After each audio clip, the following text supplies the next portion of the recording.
Patuloy ang pagkapula sa sunog ng sumiklab sa residential area sa Taguig ngayong gabi. At nasa frontline na balitang yan si Nina Ompauco live. Nina, under control na ba ang sunog dyan?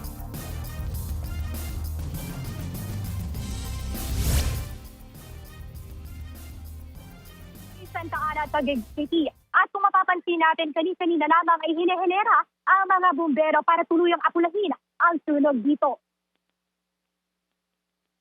Sa 200 drone video na nag-install, kita ang lawak ng pinsala ng sunog at kapansin-pansin na wala nang natirang mga kabahayan at dito sa residential area ng Barangay Santa Ana, Taguig City.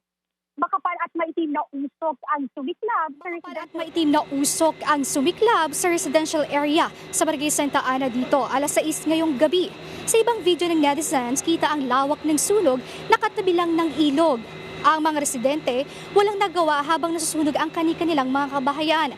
Magkakadikit kasi ang kanilang mga bahay ayon sa Bureau of Fire Protection. Alas 7 ngayong gabi nang iakyat sa ikalimang alarma ang sunog. Ibig sabihin kasama ng umaapula ng apoy ang District Fire Marshal kaya mas maraming bumbero ang kailangan.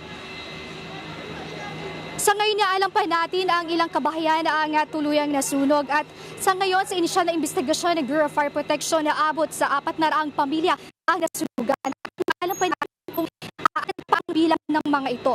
At sa ngayon, wala pang naitalang injuries o death ang nandito ngayon sa Barangay Santa Ana, Taguig City. And sa ngayon, napapansin natin na far under control na ang sunog pasado alas 9 ng gabi. At sa ngayon, ilaan pa natin ang total na kabuang halaga ng pinsalang ari-ari na nasunog dito. Maraming salamat, Nina Ompauco.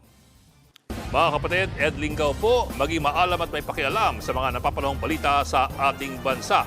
Para sa mas malilimang pagtalakay at paghimay sa mga issue at headlines, mag-follow at mag-subscribe sa social media pages ng News 5.